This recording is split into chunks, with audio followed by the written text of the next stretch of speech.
Alléluia. Amen. Yesu ashimwe encore une fois. Que Jésus soit loué encore une fois. Yesu ashimwe. Que Jésus soit loué. Alléluia. Amen. Ndakwinginze muri aka kanya. Je te supplie en ce moment pendant que nous allons écouter la parole de Dieu. Ijambo ry'Imana niryo ritumurikira. C'est la parole de Dieu qui nous éclaire. Kandi nyuma y'ijambo ry'Imana Et après la parole de Dieu, hari umwuka. il y a le Saint-Esprit. Il y a l'esprit. Il y a l'Esprit. Hariyo umwuka. Il y a un esprit Amen. derrière la parole. Kubera ko ijambo ry'Imana Parce que la parole de Dieu, ngo ni umwuka n'ubugingo. c'est l'Esprit et la vie. Amen. Amen. Usenga Imana.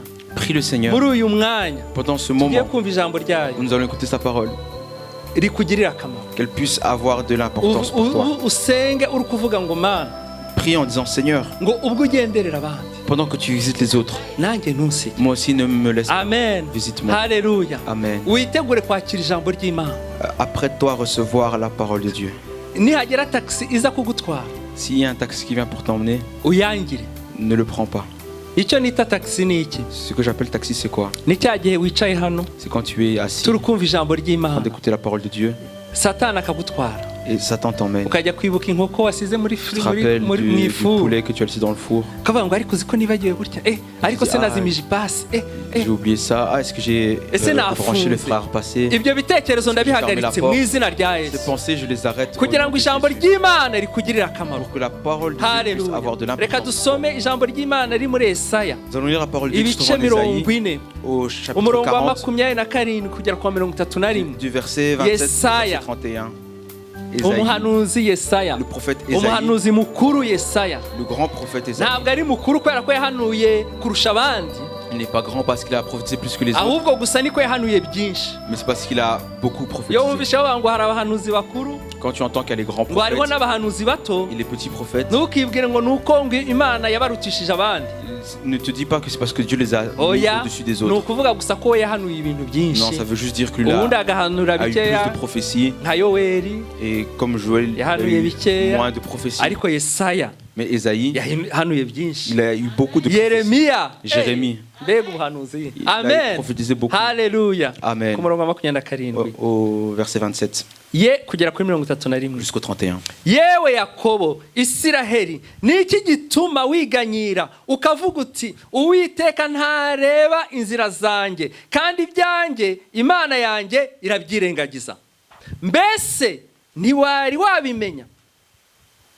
Ese nturabyumva? Imana ihoraho. Amen. Uwiteka umuremyi w'impera z'isi ntirambirwa, ntiruha, ubwenge bwayo ntiburondoreka. Niyo y'intege abarambiwe kandi utibashishije imwongeramo imbaraga.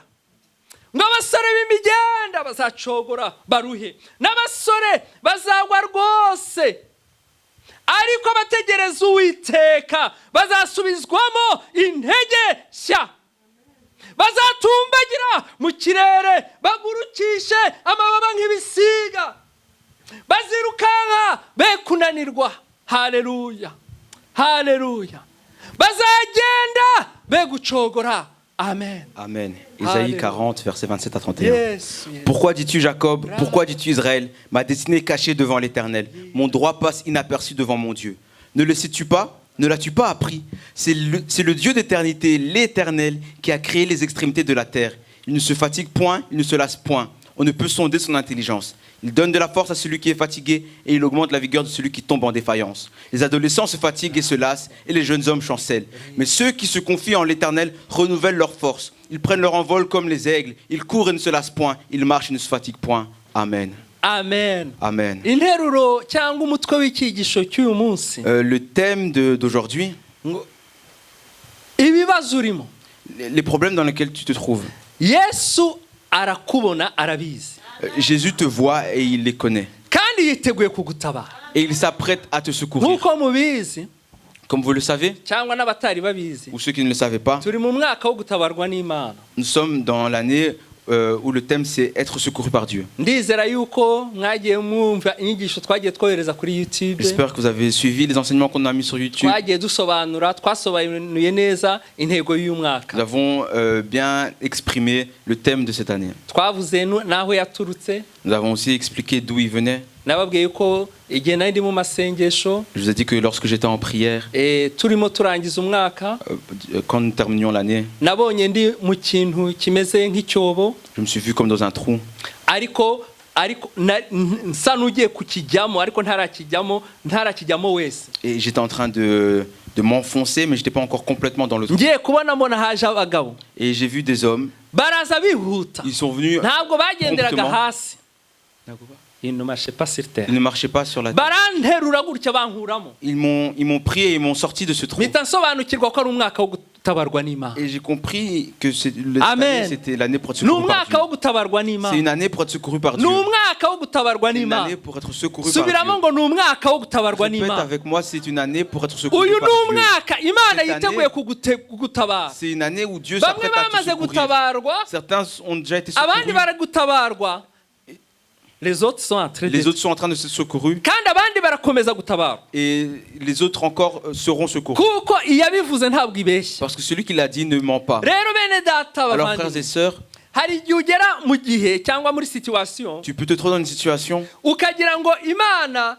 ntabwo ikikureba et tu penses que Dieu ne te regarde plus. ukagira ngo Imana Tu yarakwibagiwe penses que Dieu t'a oublié. ukareba ibibazo uri Tu gucamo vois le problème que tu traverses ukavuga uti banza Imana rwose itabaho et tu dis peut-être que Dieu n'existe pas. cyangwa itakibaho Ou qu'il n'existe plus. cyangwa se yibera ahandi. Ou alors qu'il est occupé à autre chose. abandi bakavuga bati nge ntikinyumva. Et d'autres disent, moi il ne m'écoute plus. hari abantu baba bariho bagenda Il y a des gens qui disent, bakura qui grandissent. urugero nk'umusore Par exemple un jeune homme cyangwa inkumi ou une jeune fille akavuga ati ubu se ko nsenga qui dit, je prie, ariko simbona umugabo mais je ne trouve pas de mari. cyangwa se simbona umugore Ou je ne trouve pas de femme. ukabona ntawe rwose ukwitayeho Et tu vois que personne ne fait attention à toi. cyangwa n'ukwitayeho kumva umutima wawe ntumukunze Ou que celui qui fait attention à toi, tu vois que ton cœur ne l'aime pas. ukavuga ati banza Imana yaribagiwe inzira ziza iwanjye. Et tu te dis peut-être que Dieu a perdu le chemin qui mène à moi. ukavuga uti Imana ntabwo ikinyibuka. Et tu dis Dieu ne se rappelle plus de moi. hari abantu bubatse ingo. Il y a des gens qui fondent un foyer. urumva hari abasore bashaka kubaka. Tu vois, il y a des jeunes qui veulent fonder un foyer. hari n'abubatse noneho ingo bagize amahirwe Imana ibaha abo Et il y bashakanye. a ceux qui ont eu cette grâce de pouvoir d'avoir pu fonder une famille, bamara kurugeramo enfin, avoir un foyer. Et quand ils arrivent dans leur foyer, bamara kurugeramo quand ils sont dans leur foyer, ibibazo bikaba byinshi. les problèmes deviennent beaucoup. umugabo akakunanira pe. L'homme est difficile, umugore akakunanira pe. la femme est difficile. ugasigara wibaza impamvu washatse. Tu commences à te demander mais pourquoi je me suis marié. ukumva ibyiza ariko wari kuguma wibereye Tu célibataire. commences à te dire que ça aurait été mieux si tu étais resté célibataire. ugasenga Tu pries. ukavuga ati ariko se ubu Imana iri kubona ibibazo ndi Tu gucamo. dis mais est-ce que Dieu voit les problèmes que je traverse? irabona intambara ndi gucamo. Est-ce qu'il voit les combats que je mène? hari abamara gushaka Il y a ceux qui se marient, bakaba babanye neza qui vivent bien, ariko ntibabone umwana mais qui n'ont pas d'enfants. cyangwa ntibabone abana bifuza. Ou qui n'ont pas les enfants qu'ils veulent. ntibabyare Ils n'enfantent pas. bakajya mu baganga Ils vont voir les médecins. bakajya hirya no Ils hino vont ici et là. bagashaka uburyo babona abana Ils cherchent cyangwa un umwana moyen d'avoir des enfants ou ariko un enfant. bikanga pe. Mais rien ne se passe. umugore akajya avuga ati ariko siko kumana ubu ntabwo ubibona ko nshaka umwana. Et la femme dit, mais Seigneur, est-ce que tu ne vois pas que je désire avoir un enfant? umugabo akavuga ati ubu koko ngiye kugenda ngiye gupfa ndi incike. Et l'homme dit, je vais mourir Comme Abraham. sans descendance. voilà sans descendance. amen. Amen. ugasanga biramuhangayikishije. Et tu vois que ça le trouble. ubu se koko Imana irakibuka umuhanda uzi iwanjye. Est-ce que Dieu se rappelle du chemin qui mène à moi? abandi ugasanga buri gihe Et tu vois d'autres qui ahora arwaye tout le temps tombent malades. buri gihe akarwara Tout le temps tombent malades. cyangwa akarwaza Ou alors des gens de son entourage tombent malades. akabura uko yigenza. Et il ne sait pas comment se comporter là-dedans. hari abandi bashaka kwiga Il y a d'autres qui veulent faire des études bikabananira et ça ne marche pas. akiga La personne étudie, ariko ntatsinde. mais elle échoue. hari abiga Il y a ceux qui étudient, bakabona diplome qui ont le diplôme, ariko ntibabone akazi. mais qui ne trouvent pas de bagashaka travail. akazi Qui bakakabura. cherchent du travail, mais n'en trouvent pas. murumva ko ibibazo ari Vous byinshi voyez que les problèmes sont cyane cyane nombreux. muri ibi bihugu. Surtout dans ces pays, muri ibi bihugu by'i Buraya ces pays iyo européens. uri umwirabura Lorsque tu es africain, kugira ngo ubone akazi lorsque tu es ushaka noir, pour avoir un travail que tu désires, ni ikintu gikomeye. c'est quelque chose de difficile. Icyakora inama nabagira aho ngaho mfunguye parenthèse. J'ouvre une parenthèse, le conseil que je vous donnerais, Iyo uri hano muri iki gihugu lorsque tu es dans ce pays, uri umwirabura, si tu es noir, akazi kose baguhaye quel que soit le travail qu'on te donne, ntugafate. prends-le. Amen. Amen. Amen. Ntugafate. Prends-le. Njyewe nagiye gusoroma pome, Moi, j'ai été récolter nagiye les ko pommes. nogeje muri restaurant, J'ai nettoyé dans les plonge. restaurants. J'ai fait la plonge dans les restaurants. nogeje muri restaurant, J'ai fait la plonge dans les restaurants. nasize irangi, J'ai fait la peinture. nateruye amakabati nkajya nyakura muri etaje ya gatatu nkayamanura. J'ai fait des déménagements. Je portais des armoires. Ariko Troisième Imana yaje étage jusqu'en kungirira bas. neza, Mais Dieu m'a fait grâce. nza no kuba umwavoka. Je suis aussi devenu Amen. avocat. Amen. Amen. Ariko sinatangiriye ku bwavoka, Mais je n'ai pas commencé par être nubwo nari avocat. mfite diplome yabyo. Même si j'avais le diplôme d'avocat. Amen.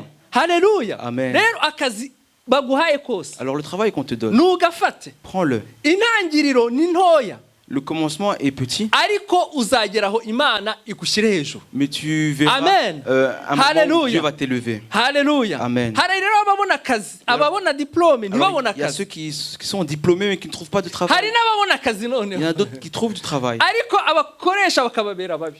Mais leurs patrons sont méchants ou mauvais Umuntu avec eux. akarara arira, La personne passe la nuit à pleurer. akabyuka arira, Elle se lève, elle pleure. akavuga ati yo nibera muri Elle chômage, dit, oh, j'aurais aimé être au chômage. cyangwa nkibera muri CPAS. Ou alors au CPS. Abandi none ugasanga bafite abana, Et d'autres, ils ont des enfants. ariko abana bakabananira. Mais leurs enfants sont difficiles. Ninde wibye ni umwana we, Qui a volé, c'est son enfant. ninde wanyoye ibiyobyabwenge ni umwana we, Qui se drogue, c'est son enfant. ninde wagiye mu buraya ni umwana we, Qui se prostitue, c'est son enfant. ninde bafunze uri kwashishe de la jeunesse ninde ni umwana we. Qu'est-ce qui est enfermé, qui est au juge de la jeunesse, c'est son enfant. Tugahura n'ibibazo byinshi bene data. Et on rencontre plein de Uwo muntu problèmes, akavuga frères et ati sœurs. inda yabyaye umwana Et la personne dit, le ventre qui a enfanté cet enfant, irutwa niyo ari kuvamo. ça aurait même été mieux si l'enfant était mort-né. Ibyo niko byagendeye umukozi w'Imana Yobu. C'est ce qui est arrivé au serviteur de Dieu, Job.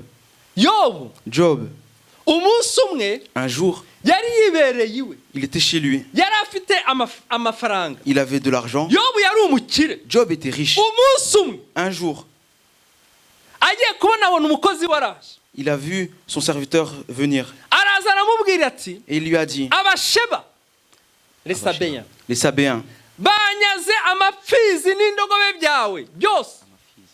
Rebe zanesi ils ont pris tes bœufs et tes ânesses. yicariye iwe Lui était chez lui. yinezerewe, Il était Yubahima. dans la joie, il respectait Dieu. hashize umwanya atarahumeka, Il n'avait pas encore eu le temps de prendre sa respiration. haza undi muntu Une autre personne est arrivée. aramubwira ati Elle lui a dit, Yobu urabizi Job, tu le sais, umuriro waje le feu est utwika tombé intama zawe n'abagaragu bawe et a embrasé les brebis et tes serviteurs. atarahumeka. Et avant qu'il puisse prendre sa Undi muntu respiration, araza aramubwira ati notre personne est arrivée et lui a dit, abakarudayi les Chaldéens, banyaze ingamiya zawe, ils ont pris tes chameaux, abahungu bawe tes, aho bari bari tes fils, là où ils étaient. haje inkubi y'umuyaga Il y a eu un vent impétueux iturutse mu butayu, qui est venu du désert. inzu abana bawe bari barimo Et la maison dans laquelle tes enfants étaient, impande enye zose les quatre coins, umuyaga urazisenya, les quatre coins de la maison, abana le bawe vent bose les bapfuye a fait s'écrouler. Et tous tes enfants sont morts. atarahumeka. Avant qu'ils puissent prendre sa respiration. Undi munsi niko ijambo ry'Imana ritubwira, Un autre jour, c'est ce que la Bible nous dit.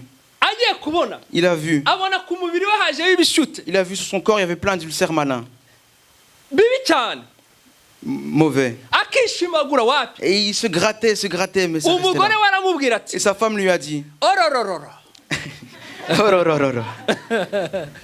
Ubwo rero nawe wigize za bagabo Toi aussi tu t'es fait homme quoi. zabakiranutse, Le saint. ese n'ubu uracyakomeje gukiranukara? Et là, est-ce que tu es toujours ça? Ibyo byo gukiranuka kwawe, byo gukiranuka kwawe, Ta sainteté là, gukiranuka ta kwawe, justice là. ihakana Imana, Renie Dieu. uyivume Maudis-le. maze wipfire. Et meurs. Mbega umugore Quelle femme. ngo vuma Imana Maudis Dieu. maze wipfire. Et meurs. Uyu mugore yashaka ko yoba ari imbuka tu, Cette femme voulait que Job meure vraiment. yari arimo babiri. Elle était double. Ngo hanyuma Yobu aramubwira Et Job lui a dit, ngo ubuze nk'umwe. Ni muri Yobu, abashaka gusoma iyo nkuru mwayisoma muri Yobu igice cya 2 turi ku murongo wa 10 ngo ariko aramusubiza ati Ceux qui veulent suivre ngo l'histoire, uvuze nk'umwe pardon c'est en Job chapitre 2, on est au verset 10. uvuze nk'umwe wo mu bagore b'abapfapfa Et Job lui répondit, tu parles comme une femme insensée. ngo mbe ye twahabwa ibyiza mu kuboko kw'Imana tukanga guhabwa ibibi. Et quoi? Nous recevons de Dieu le bien et nous allons refuser de recevoir le mal. ngo muri ibyo byose Yobu ntiyacumurisha ururimi rwe. En tout Amen. cela, Job ne pécha point par ses lèvres. ariko aho nshaka kugera Mais là où est-ce que je veux arriver? Yobu yageze aho abonye bimurenze. C'est lorsque il voyait que ça le dépassait, muri Yobu igice cya 3 en Job chapitre 3, aravuga ngo Job a dit, umunsi navutseho le jour où je suis né, urimburanwe nijoro havuzwe ngo mama yasamye inda y'umwana w'umuhungu. donc il dit, 3 périsse le jour où je suis né, et la nuit qui dit, un enfant mâle est conçu. mwabyumvise Vous entendez cela? mwumvishe ko Yobu yasamwe ari nijoro. Vous voyez que Job est né la nuit. Amen. Amen. Ijambo ry'Imana rigarimo ibintu byinshi. Il y a beaucoup de choses dans la Bible. Niko akenshi tutarisoma. C'est que souvent nous ne lisons pas. ngo umunsi navutseho Le jour où je suis né, ugire gute qu'il fasse quoi? ngo uwo Yobu yararebye ati umunsi mama yansamye uwo munsi Job a observé, il a dit, le jour où maman m'a conçu, urimburanwe que nijoro ce jour soit périsse avec la nuit. ngo uwo munsi uhinduke umwijima. Que ce jour se change en ténèbres.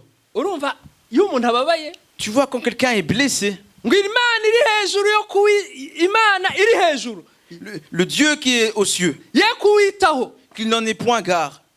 ngo kandi uwo munsi nasamweho Et ce jour où je suis né, cyangwa navutseho ce jour où je suis né, we kumurikirwa n'umucyo. qu'il ne soit pas éclairé. urumva Par la ibyaha lumière. byari bimugeze kure. Vous voyez qu'il était assailli de problèmes. ku murongo wa 11 aravuga ngo Au verset 11, il dit, ngo niki cyatumye ndapfa nkiri mu nda ya mama pourquoi ne suis-je pas mort dans le ventre de ma mère? simpeze umwuka nkivuka. Pourquoi n'ai-je pas expiré au sortir de ses entrailles? niki cyatumye mama ashyira ku bibero akampa ibere. Pourquoi ai-je trouvé des genoux pour me recevoir et des mamelles pour m'allaiter? ku murongo wa 16 Au verset 16, ngo iyaba narabaye nk'inda yavuyemo oh, je n'existerai pas, je serai comme un avorton caché. itazwi Comme un avorton caché. simba ndiho Je n'existerai pas. nkamera nk'impinja zitigeze kureba umucyo. Comme des enfants qui n'ont pas vu la lumière. ni ibyo bibazo abantu bahura nabyo. Voilà les problèmes que les gens rencontrent. nuhura nabyo ntukagire ngo uri uwa mbere. Si tu rencontres des problèmes, ne crois pas que tu es le seul ou le ariko premier. ngufitiye inkuru nziza. Mais j'ai une bonne nouvelle pour toi. haleluya. Amen. ngufitiye inkuru J'ai une nziza. bonne nouvelle pour toi. ngufitiye inkuru J'ai une nziza. bonne nouvelle pour toi. Yobu byamubayeho Cela est arrivé à Job. n'abayisiraheli byababayeho. Et les Israélites, tout ça leur est nibyo arrivé. twasomye noneho rero C'est ce que nous avons lu. muri Yesaya 27 On Isaïe chapitre 40. ku murongo wa 40 Yesaya 40 ku murongo wa 27 Isaïe 40 au verset 27. ngo yewe Yakobo Isiraheli Pourquoi Jacob, Israël? ni iki gituma wiganyira hashyira izina ryawe. Pourquoi te plains-tu? shyiraho izina Mets ryawe ton nom à toi. ngo ni iki gituma niganyira. Et dis, yewe pourquoi je me Aroni plains? ni iki gituma wiganyira. Oh Aaron, pourquoi tu te plains? ukavuga uti Uwiteka ntareba inzira zanjye kandi ibyanjye Imana yanjye irabyirengagiza. Tu dis, ma destinée est cachée devant Dieu et mon droit passe inaperçu devant lui. dore rero icyo Imana igusaba Voici ce que Dieu te demande. mbere ya byose Avant toute chose, turabibona muri Yesaya 41 nous voyons ça en Isaïe 41. ngo ariko wewe Isiraheli umugaragu wanjye Et il dit, toi Israël, mon peuple, Yakobo natoranije Jacob que j'ai choisi, urubyaro rwa Aburahamu inshuti yanjye. descendance d'Abraham, mon ami. haleluya. Amen. wowe Imana yatoranije. Toi que Dieu a choisi. haleluya. Amen. hahandi ha Yakobo washyize izina ryawe. Là où il écrit Jacob, mets ton prénom. wowe Yohana Imana yatoranije. Toi Jean que Dieu a choisi. haleluya. Amen. ikintu cya mbere Imana igusaba muri iki La gitondo première chose que Dieu te demande en ce mu matin, bibazo uri gucamo, dans les problèmes que tu ikintu traverses, cya mbere la première chose, emera kuba inshuti y'Imana. accepte d'être l'ami de Dieu. haleluya. Amen. emera kuba inshuti y'Imana. Accepte d'être l'ami wa de Dieu. Aburahamu inshuti yanjye. Abraham, mon ami. haleluya.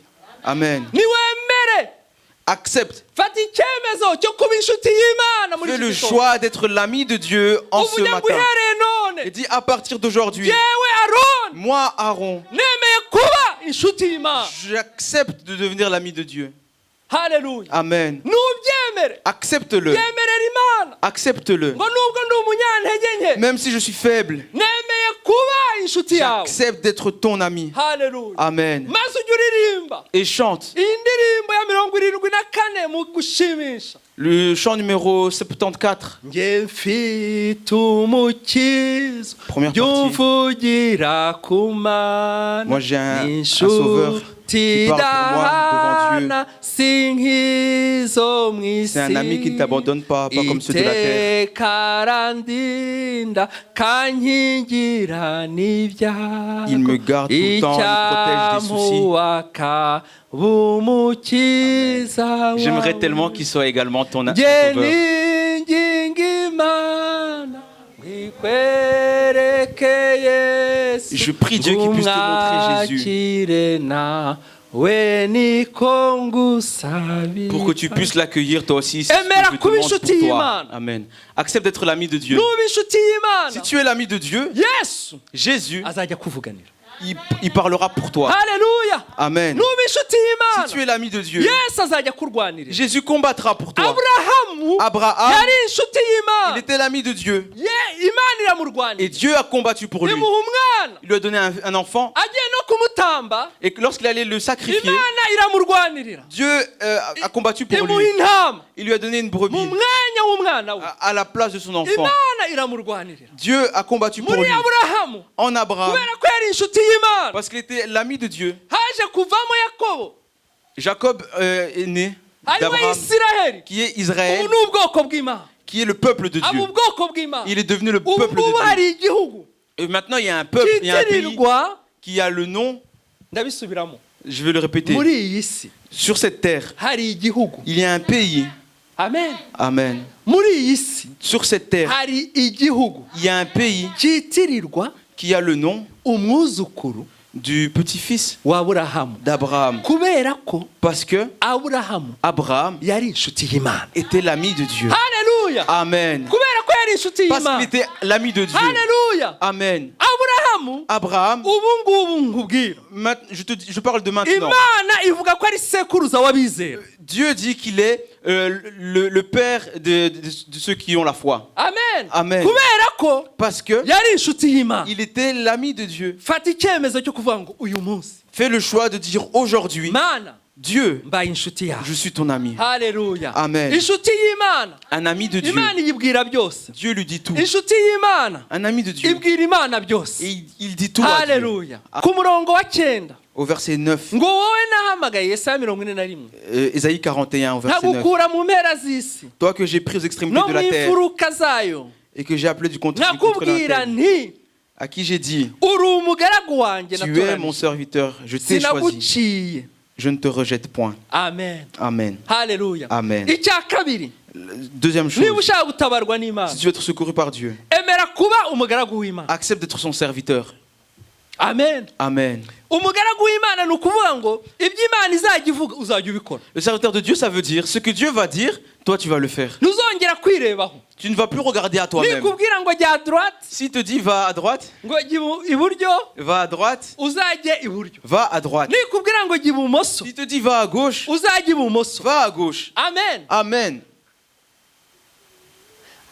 Paulo, Paul, ndabizi hari abavuga ati ariko Yesu yaravuze ati ntimukiri abagaragu ndabita inshuti zanjye. je sais que vous dites que Jésus a dit, je ne vous appelle plus serviteurs mais amis. Ariko ijambo ry'Imana ugomba kuryumva ryose. Mais la parole de Dieu, tu dois la comprendre dans son Hari igihe ensemble. tuba inshuti y'Imana, Il y a un moment où nous sommes l'ami de Dieu ariko hari n'igihe tugomba kuba et abagaragu. d'autres moments où nous sommes ses Iyo serviteurs. usomye mu Bakorinto ba Lorsque tu mbere lis en 1 igice cya Corinthiens, 3 ku murongo wa 5, chapitre 3, verset haravuga 5, ngo Apolo ni iki, il dit, qu'est-ce qu'Apollos? Paulo ni iki, Qu'est-ce que Paul? si abagaragu batumye mwizera Ne sont-ils pas des serviteurs par lesquels vous kuko avez pu Imana avoir la yabahaye foi? uwo murimo. Car Dieu leur a donné ce ministère. Paulo yari umugaragu w'Imana. Paul était serviteur de Dieu. Amen. Amen. Paulo yari umugaragu w'Imana, Paul était serviteur de ari mu Dieu. nzira ajya i Damasiko, Lorsqu'il était sur le chemin pour Damas, Yesu aramubonekera Jésus s'est révélé à lui. aramubwira ati Sawuli, Sawuli, Et lui a dit, Saul, Saul, undenganyiriza iki? pourquoi me persécutes-tu? Hanyuma Sawuli arakizwa, Et Saul a été sauvé. ahita ahinduka umugaragu Et il w'Imana est devenu serviteur de Dieu kugeza apfuye. jusqu'à sa mort. Amen. Amen. Ikintu cya kabiri Deuxième ni chose, ukwemera kuba umugaragu c'est w'Imana. d'accepter de devenir serviteur de Dieu. Wemere kuba umugaragu w'Imana. Accepter d'être son serviteur. Haleluya. Amen. kugeza aho imana izavuga ngo uri umugaragu wanjye natoranije. Jusqu'à ce que Dieu puisse dire, tu es mon serviteur que j'ai choisi. Emera kuba umugaragu w'Imana. Accepte d'être serviteur de Dieu. Wongere ube umugaragu w'Imana. Redeviens serviteur Wongere ube de Dieu. umugaragu w'Imana. Redeviens serviteur de Wongere ube umugaragu Dieu. w'Imana. Redeviens serviteur de Kugeza Dieu. igihe Imana yonyine Jusqu'à ce que Dieu lui-même izakureba va te regarder ikavuga ngo uyu et va te dire, lui, ni umugaragu wanjye natoranyije. c'est le serviteur que j'ai choisi. Haleluya. Haleluya. Amen. Noneho numara gukora ibyo Et ngibyo, lorsque tu auras fait cela, ubu uko ijambo ry'Imana rero rikubwira muri iki gitondo. écoute la parole de Dieu qui te dit en ce matin, Muri Yesaya 41 en Isaïe 41, umurongo wa 10. au verset 10, Ubu uko Imana ikubwira voici ce que Dieu te dit. ngo ntutinye. Ne Amen. crains rien. Haleluya. Amen. Mu bibazo urimo, Dans le problème que tu traverses, Imana irakubwiye ngo Dieu te dit, ntutinye ne crains rien, kuko ndi kumwe nawe. car je suis avec toi. Haleluya. Amen. Ni nkaho nari kuvuga ngo amen. Si j'étais toi, j'aurais dit Amen. Ntutinye. Ne crains Niba rien. uri umugaragu w'Imana, Si tu es serviteur de ukaba uri Dieu inshuti et y'Imana, que tu es l'ami de Dieu, Imana irakubwira ngo Dieu te dit, ibibazo uri gucamo les problèmes que tu traverses, ntutinye ne ndi kumwe crains rien, nawe. je suis avec toi. Mbega ukuntu iguhumurije muri iki gitondo. Quelle consolation il t'offre en ce matin. Haleluya. Wow. Amen. Iraguhumurije. Il te Ibikugoye console. byose Tout ce qui t'accablait, wemere kuba inshuti yayo gusa. accepte simplement d'être son ami. Ntiwongere gutinya. N'aie plus peur. Imana ya Aburahamu Le Dieu d'Abraham iri kumwe nawe. est auprès de toi. Haleluya. Amen. Imana iri kumwe natwe bene data. Dieu est auprès de nous, frères et sœurs. Ntitugomba gutinya. Qui craindrons-nous? Uhereye nonaha À partir d'aujourd'hui, ntitwongere gutinya ibibazo turi ne gucamo, craignons plus les soucis que nous kuko traversons. Imana yaremye ijuru n'isi iri kumwe Parce natwe. que Dieu a créé les cieux et la terre et il est auprès de nous. Satani ntiyongere kukwihebesha. Que Satan ne te fasse plus peur. Satani ntiyongere kukubeshya. Que Satan ne te mente plus. Ndakubwira ijambo rimwe, Je vais te dire une parole. ugufiteho ijambo rya nyuma Celui qui a le dernier mot, ni Imana. c'est Dieu. Haleluya. Amen. Ni Imana ifite ijambo rya nyuma C'est kuri Dieu situation qui a le yawe. dernier mot sur ta situation. Imana ya Yobu, Le Dieu de Job, Imana ya le Dieu Aburahamu, d'Abraham, ni Imana yawe. il est ton Dieu. Haleluya. Amen. Ngo ndi kumwe nawe. Je suis auprès de toi. Haleluya. Je suis avec toi. Ndi kumwe Je nawe. suis avec toi. Haleluya. Amen. Iyaremye isi n'ijuru iri kumwe nawe. Celui qui a créé les cieux et la terre, il est avec Itegeka toi. bigakomera iri kumwe nawe. Celui qui dit et ça se passe, il est avec toi. Ya Mana yazuye Lazaro Le Dieu qui a yiteguye ressuscité Lazare, kuzura situation yawe. il s'apprête à ressusciter ta situation. Ibyapfuye muri wowe, Ce qui est mort ya en toi, Mana yazuye Lazaro le Dieu qui a ressuscité Lazare, igiye kukuzura. il va te ressusciter Il toi. y a kuzura ibibazo Il va byawe. ressusciter tes choses.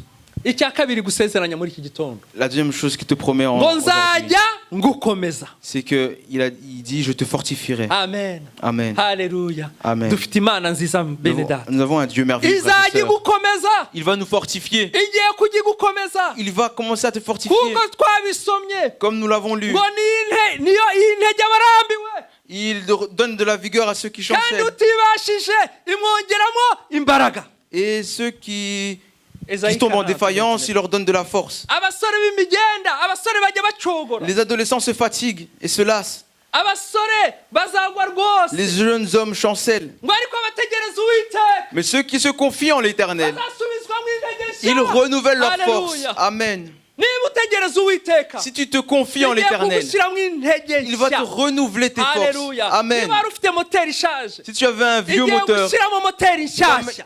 il va mettre un nouveau Haleluya. moteur mu buzima bwawe. dans ta vie. Haleluya. Amen. Haleluya. Amen. Ngo bazatumbagira mu kirere, Ils regarderont le ciel. bagurukisha amababa Et nk'ibisiga. ils prendront leur envol comme les aigles.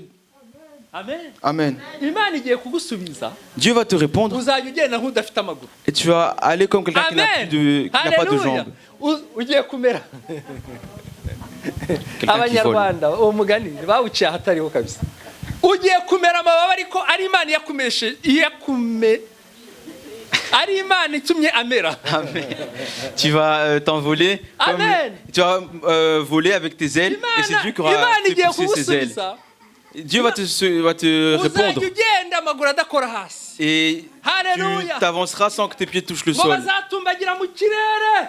Ils prennent leur envol. Ntabwo ari jye ubivuze. C'est pas moi qui le dis. Ngo bagurukisha amababa nk'ibisiga. Et ils prendront leur envol comme les ailes. Baziruka be kunanirwa. Ils courront, ne se fatigueront pas. Bazagenda be gucogora. Ils marcheront, ne se lasseront pas. Haleluya. Amen.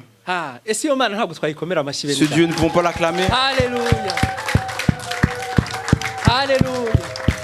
Imana yacu ni nziza cyane. Notre Dieu est merveilleux. Ntabwo yakwemera kuguma mu bibazo. Il Il n'accepte pas que tu demeures dans les muri problèmes. Yesaya 41 ku murongo wa 10 En Isaïe 41, en verset 10, ngo ni koko nzajya ngutabara.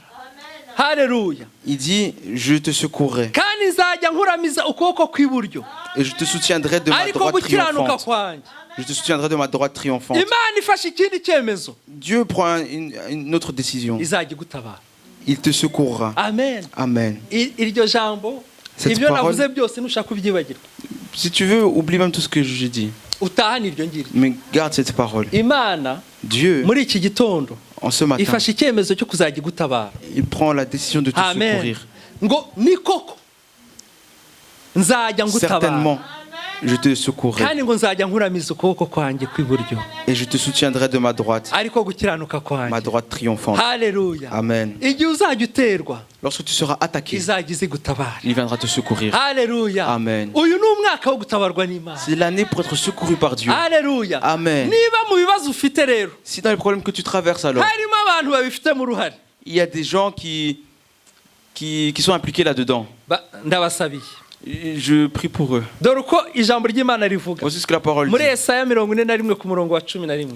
Isaïe 41, verset 11. Dore abakurakariye bose, Voici ceux qui sont contre toi. abakurakariye bose bazakorwa n'isoni bamware. Tous ceux qui sont irrités Amen. contre toi seront confondus et ils seront couverts de honte. Niba ibibazo ufite Et les problèmes que tu as, harimo umuntu ubifitemo uruhare, si c'est quelqu'un qui a amené ce problème, umuzi cyangwa utamuzi, que tu le connaisses ou que tu ne le connaisses pas, dore ibigiye kumubaho. voici ce qui va lui arriver. Abakurakariye bose Ceux qui sont irrités contre toi, bazakorwa n'isoni bamware. ils seront confondus, ils seront couverts de honte. Sinkubwiye ngo ubange Je ne te dis pas de les haïr. turwana n'abadafite inyama n'amaraso. Nous ne battons pas contre la chair et le sang. Amen. Amen. Turwana n'imyuka mibi ahantu ho mu kirere, Nous combattons contre les esprits mauvais dans le lieu céleste. ariko ibyo ntibikuraho ko hari abantu bakorana n'iyo myuka. Mais cela n'empêche pas des gens de travailler avec ces Turabasabira ngo esprits. bihane, Nous prions pour eux pour qu'ils se repentent. ariko umva uko ijambo ry'Imana Et voici ce rivuga. que la parole dit. Dore abakurakariye badashaka kwihana Ceux qui sont irrités contre toi, qui ne veulent pas se bose repentir, bazakorwa n'isoni ils seront tous confondus et bamware. couverts de honte. Abagutonganya, Ceux qui se disputent avec toi, c'est écrit 11, bazahinduka ubusa ndetse bazarimbuka. ceux qui disputent contre toi, ils seront réduits à rien et périront. Abambere ni abadayimoni Les premiers, ce sont les bagiye démons. kumwara, Ils vont être bagiye confondus, gukorwa ils n'isoni seront couverts de honte, kandi bazahinduka ubusa, ils seront réduits à rien bazanarimbuka. et ils périront. Nari nzi ko ugiye kuvuga ngo Je pensais que amen, tu allais dire Amen. cyangwa ntushaka ko abadayimoni barimbuka. Ou tu ne veux pas que les démons périssent. Abakugisha impaka, Ceux qui se disputent contre toi. 12, 12. uzabashaka ubabure. Ceux qui te suscitent querelle, tu les chercheras, tu ne les trouveras plus. Urumva ukuntu Imana itabara Tu vois comment Dieu secourt. ba bantu bakugishaga impaka, Ceux qui te querellent, ukabashaka bagiye tu vas les chercher, tu ne les trouveras plus. Mais où kandi sont passés ces abakurwanya gens-là? bazahinduka ubusa babe nk'ibitariho. Et ceux qui se battent contre toi seront comme des vermisseaux. Ku murongo wa Non, 13, kuko njyewe, amen, Ceux qui te font la guerre, ils périront. kuko njyewe Uwiteka Imana yawe Car moi, je suis l'Éternel ton Dieu, nzagufata ukuboko kw'iburyo. qui fortifie ta droite. Amen. Amen. Imana izagufata ukuboko kwawe kw'iburyo, mwerekane ukuboko kw'iburyo, Dieu va fortifier ta ukuboko droite. kw'iburyo Montrer ta main droite. kwereka Imana, Montrer ntabwo votre ari main droite. pasiteri ukwereka. Montrer Imana à irashaka Dieu. kugufata ukuboko Non kw'iburyo. pas au pasteur. Niba udashaka ko Imana igufata ukurekere Dieu va hasi, prendre ta main ariko droite. niba ushaka Si ko tu veux Imana pas que igufata tu prennes ukuboko ta main kw'iburyo, droite, erekana laisse-la au ukuboko sol. kwawe kw'iburyo. Mais si tu veux que Dieu Amen. prenne ta main droite, Nzagufata ukuboko montre-la. kw'iburyo, Je te prendrai la main droite. ngubwire ngo Je te fortifierai la droite. witinya ndagutabaye. Et je te dirai, ne crains rien, je viens à ton secours. Haleluya. Amen. Witinya ndagutabaye. Ne crains rien, je viens à ton Haleluya. secours. Imana iragutabaye, Dieu te secourt. ntiwongere gutinya, N'aie plus peur uyiringire gusa. et foi en lui simplement. Haleluya. Amen. Raba. Amen. Imana iragutabaye. Dieu te secourt. Imana yohereje ubutabazi wawe. Dieu envoie un secours, un sauveur. pour toi. Ikigusaba ni kimwe gusa, Ce qu'il demande simplement, ce qu'il te demande, b'inshuti yayo c'est que tu sois son ami kandi ube umugaragu wawe. et que tu sois son serviteur. Haleluya. Amen. Nuba inshuti y'Imana mwene. Sois l'ami de Dieu, mon frère. Ni ma sœur. ikigusaba gusa. C'est ce qu'il te demande Hano simplement. iguhaye amasezerano muri iki Il te gitondo. donne des promesses en ce Imana matin. yiteguye kugutabara. Dieu s'apprête à te secourir. Izakora bya bindi ngo ibinanira abana b'abantu Et il va faire ce qui est impossible aux hommes. imana yo irabishoboye. Dieu, lui, est capable de le ya faire. situwasiyo yakunaniye mu rugo iwawe, La situation qui te pèse chez toi à la nuba maison. inshuti y'Imana, Si tu es l'ami de Dieu, nuba umugaragu w'Imana, si tu es le serviteur de Imana Dieu, iragutabara. Dieu va te secourir. Imana ntishobora kubeshya. Dieu ne peut pas mentir. Haleluya, Amen. haleluya. Amen. Bwira Imana ibyifuzo byawe. Dis à Dieu tes Haguruka sujets kuri de uyu prière. mwanya, reka duhaguruke. Lève-toi maintenant. Niba ushaka Mettons-nous kuba debout. inshuti y'Imana uhaguruke. Si tu veux être l'ami de Dieu, Niba mets-toi ushaka kuba debout. umugaragu w'Imana Si tu veux être son haguruka. serviteur, mets-toi debout. Usenge Imana. Prie. Ikintu cya mbere tugiye gusengera, Première chose pour laquelle nous allons prier, gusaba Imana imbabazi. c'est de demander pardon à Dieu. Aho wagiye kure yayo, Là où tu t'es éloigné de lui. nawe urabizi. Toi-même, tu le sais. Uzi aho wagiye kure yayo, Tu sais dans quelle situation tu t'es éloigné de lui. saba Imana imbabazi. Demande pardon à Dieu. Niba ushaka ko twagusengera, Si tu veux qu'on prie pour toi, waragiye kure y'Imana, parce que tu t'es éloigné de Dieu, wakwegera hano imbere tu peux t'approcher ici devant. tukagusengera. Et nous allons prier pour toi.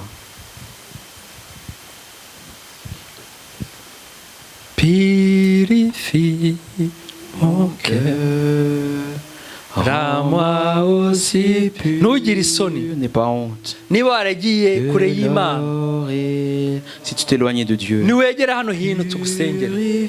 approche-toi ici devant. Nous Ntugire allons prier isoni. pour toi.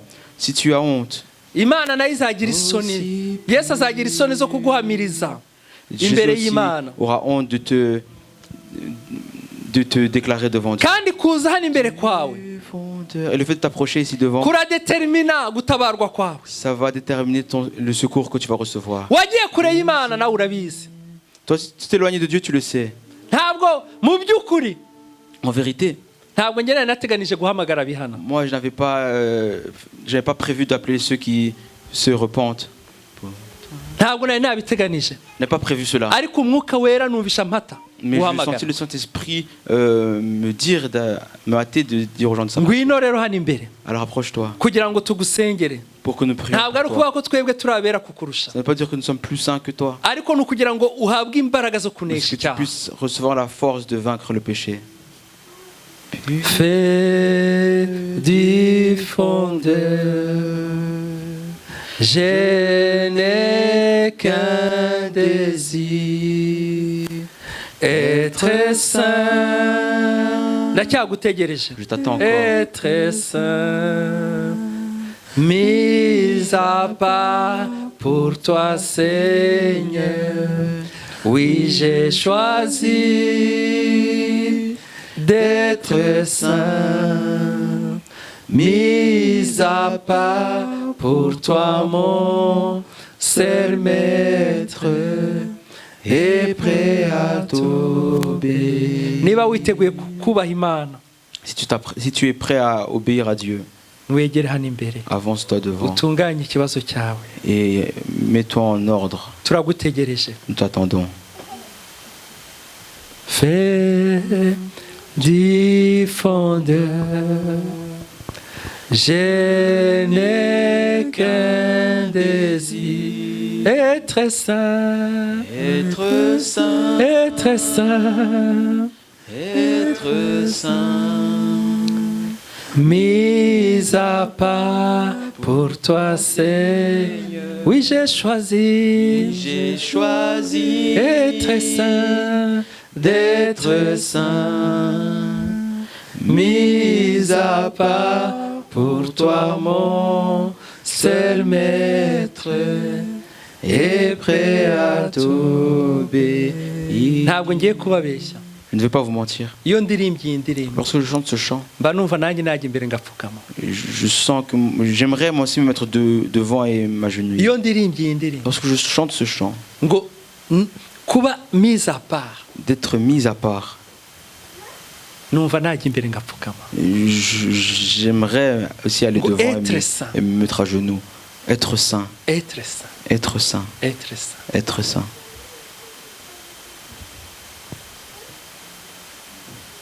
Être saint. Ese urejejwe? Es-tu saint, sanctifié? Niba wumva utejejwe, gera imbere. Si tu penses que tu n'es pas saint, avance-toi.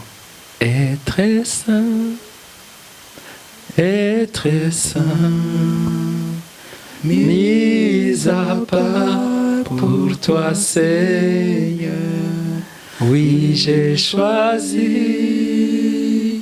d'être saint, mis à part pour toi, mon seul maître, et prêt à t'obéir. Reka Pasiteri Innocent asengere abangaba begeye hano imbere Le pasteur Innocent prie pour ceux qui se sont mu magambo avancés avunaguye. en peu de mots. Mana yacu Seigneur, Mwami Yesu Kristo Seigneur Jésus-Christ, uri Imana nziza tu es un Dieu merveilleux. watanze amaraso ku musaraba Mwami Tu as versé ton sang à la croix kugira ngo ibyaha byacu bihanagurwe. pour que nos péchés soient effacés. Ndakweretse abahungu bawe n'abakobwa bawe bagupfukamiye. Je te montre tes jeunes garçons, tes jeunes filles qui sont agenouillés. Ndakweretse Mwami aba baciye bugufi imbere yawe bakemera bakaza Je te montre ceux qui se sont humiliés devant toi, qui ont accepté de venir, kugira ngo bamaramaze Satani, pour qu'ils puissent couvrir de honte Satan, kugira ngo Mwami Yesu bakwereke ko bipfuza ko bashaka kwezwa nawe, pour qu'ils puissent te montrer qu'ils désirent être sanctifiés par toi, ko bashaka kwezwa n'amaraso y'Umwami qu'ils veulent wawe. être sanctifiés par le sang de leur Seigneur. Mwami Yesu ubababarire, Seigneur Jésus, pardonne-leur. ubababarire Mwami, Pardonne-leur, Seigneur. amaraso yawe abatwikire, Que ton sang puisse les amaraso recouvrir, yawe abahanagure, que ton sang puisse les laver. kandi Mwami ubambike inkomezi Et Seigneur, fortifie-les zo guheba pour qu'ils puissent quitter, aho bacitse intege, pour qu'ils puissent fuir de là où ils Satani ont faibli. Satani akabagusha. Là où ils ont faibli et que Satan les ait fait tomber. Mwami Yesu akogwe n'isoni ubambike inkomezi bakomere mu bwami bwawe. Seigneur, couvre donc Satan, fortifie tes serviteurs. Imbaraga Sois touché zawe par toi. z'umwuka wera zibe muri bo, Que la puissance de ton Saint-Esprit puisse être en eux. mu izina rya Yesu Au nom de tubisabye Jésus, twizeye, nous le prions avec foi. amen. Amen. Par le sang, par le nom de Jésus, par le nom de Jésus, Dieu donne la victoire. Alléluia. Par le nom de Jésus, par le nom de Jésus, Dieu donne la victoire. Quand Satan nous tente et piège, c'est ce nom qui nous protège. Ce bon nom de la victoire que chantent les airs. Par le nom de Jésus, par le nom de Jésus, Dieu donne la victoire. Alléluia. Par le nom de Jésus, par le nom de Jésus, Dieu donne la victoire. Quand Satan nous tente et piège, c'est ce nom qui nous protège. C'est bon nom de la victoire que chante les airs. Reka noneho dusenga Imana dusabe gutabarwa. Prions à présent pour que Dieu puisse nous secourir. Mana ishobora byose, Dieu Tout-Puissant, tabara ubwoko bwawe. secours ton peuple. Ubwoko bwawe burashonje, Ton peuple a faim. ubwoko bwawe bufite Ton inyota, peuple a soif. ubwoko bwawe uri guca mu bibazo, Ton peuple traverse des ubwoko soucis. bwawe ufite ibibazo bibananiye. Ton peuple a des soucis qui Kuri uyu les accablent. mwanya En ce moment, duhereye ku ijambo ryawe waduhaye uyu en nous appuyant munsi, sur la parole que tu nous as donnée turategetse aujourd'hui, ngo ibibazo byabo bishire mu izina rya nous Yesu. prenons autorité, nous disons Ibibazo que les byabo problèmes bishire mu s'arrêtent, izina que rya leurs problèmes Yesu. s'arrêtent au nom de Ibibazo Jésus. nibishire, Les problèmes s'arrêtent au nom indwara de Jésus. Que nizihagarare, les maladies inyatsi s'arrêtent. nizihagarare Que mu izina les rya vols Yesu. s'arrêtent au nom de Jésus. Amarira ndahagarare, Que les larmes kwiheba s'arrêtent. Que nibihagarare, les plaintes s'arrêtent. kwiganyira nibihagarare mu izina rya Yesu. Que les tourmentes s'arrêtent au nom de Jésus. Gutsindwa nibihagarare mu izina rya Que Yesu. l'échec s'arrête au nom de Jésus. Gupfusha bihagarare mu izina rya Yesu. Perdre les proches, que ça s'arrête au nom de Jésus. Kurambirana mu buseribateri nibihagarare mu izina rya Yesu. Le- Ibyangombwa nibiboneke mu izina rya les Yesu. papiers Rabasaka. qu'on Mu puisse avoir izina les papiers rya au nom de Jésus. Yesu. Au nom de Jésus. ibibazo birigose ubwoko bwawe turabikuraho mu izina rya Yesu. Les problèmes qui entourent ton peuple, Seigneur, nous les chassons. Mana niwe watabaye Yobu, C'est toi qui as secouru Job. umuha ibirenze ibyo yari afite Tu lui as mbere. donné plus que ce qu'il avait Tabara ubwoko bwawe, auparavant. ubahirisha Alors, secours ton ijambo peuple. ryawe kuri uyu mwanya.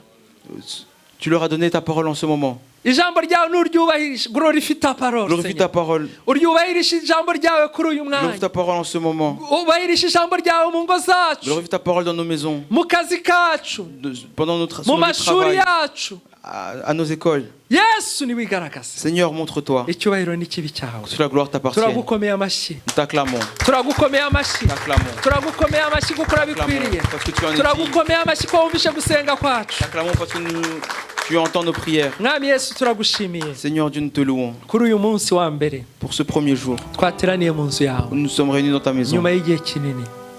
Après un long Wowe moment, wadufunguriye urusengero, toi qui nous as ouvert l'église, fungura n'ubuzima bwacu ouvre également nos vies maze tukubone Mwami. pour que nous puissions te voir. Turagushimiye Mana ko wabanye natwe. Nous te louons parce que tu as été auprès de nous. Seigneur. Ndagushimiye buri wese waje muri iyi Te louons nzu, pour chacun qui est venu dans cette maison. musabiye umugisha wawe. Bénis cette personne. Mana umwibukire kuba yaje mu nzu yawe. Bénis-le parce qu'il est venu dans ta maison. Nibutse na bene data batashoboye kuza Je me rappelle également de ceux qui n'ont pas pu venir kubera impamvu zitandukanye, pour différentes raisons. nabo bagirire neza. Eux aussi, Seigneur Dieu, fais-leur du bien. Mana ndagushimiye ku baturirimbiye, Seigneur, je te loue pour ceux qui ont chanté pour nous. ndagushimiye ku abasobanuye, Je te loue pour ceux qui ont ndagushimiye interprété. ku barimu bo muri Ekodime, Je te loue pour les moniteurs d'Ecodim. ndagushimiye ku bashyitsi waduhaye, Je te loue pour les invités que tu nous as donnés. ndagushimiye ku mugaragu wawe watuyoboye. Je te remercie pour ton serviteur qui nous musabiye a umugisha conduit, ugendana n'abayobozi que tu puisses le bénir, la bénédiction qui accompagne kuri ceux qui uyu mwanya rero officient. Mana, Et à cet instant, Seigneur, ugendana n'ubwoko bwawe, va avec ton peuple, ubamurikire éclaire-les, ku manywa na nijoro, jour et nuit. ibibarwanya ubirwanye, Ce qui les combat, tu puisses kandi les inzira combattre. zabyo Tu zibe puisses combattre ce qui les umwijima. combat. Et que Lerishomeswa. leur chemin soit éclairé. ibirwanya ubwoko bwawe inzira zabyo zibe umwijima. Ceux qui combattent ton peuple, que leur chemin soit dans les ténèbres. kandi ibibarwanya marayika w'Uwiteka abyirukane Et que l'ange de l'Éternel puisse chasser ces Mwizina choses qui rya les combattent. Yesu. Au nom de Jésus. mu izina rya Yesu, Au nom de Jésus. mu izina rya Au Yesu, nom de Jésus. gendana n'ubwoko Va bwawe avec ton peuple, none n'iteka maintenant ryose. éternellement. Amen. Amen.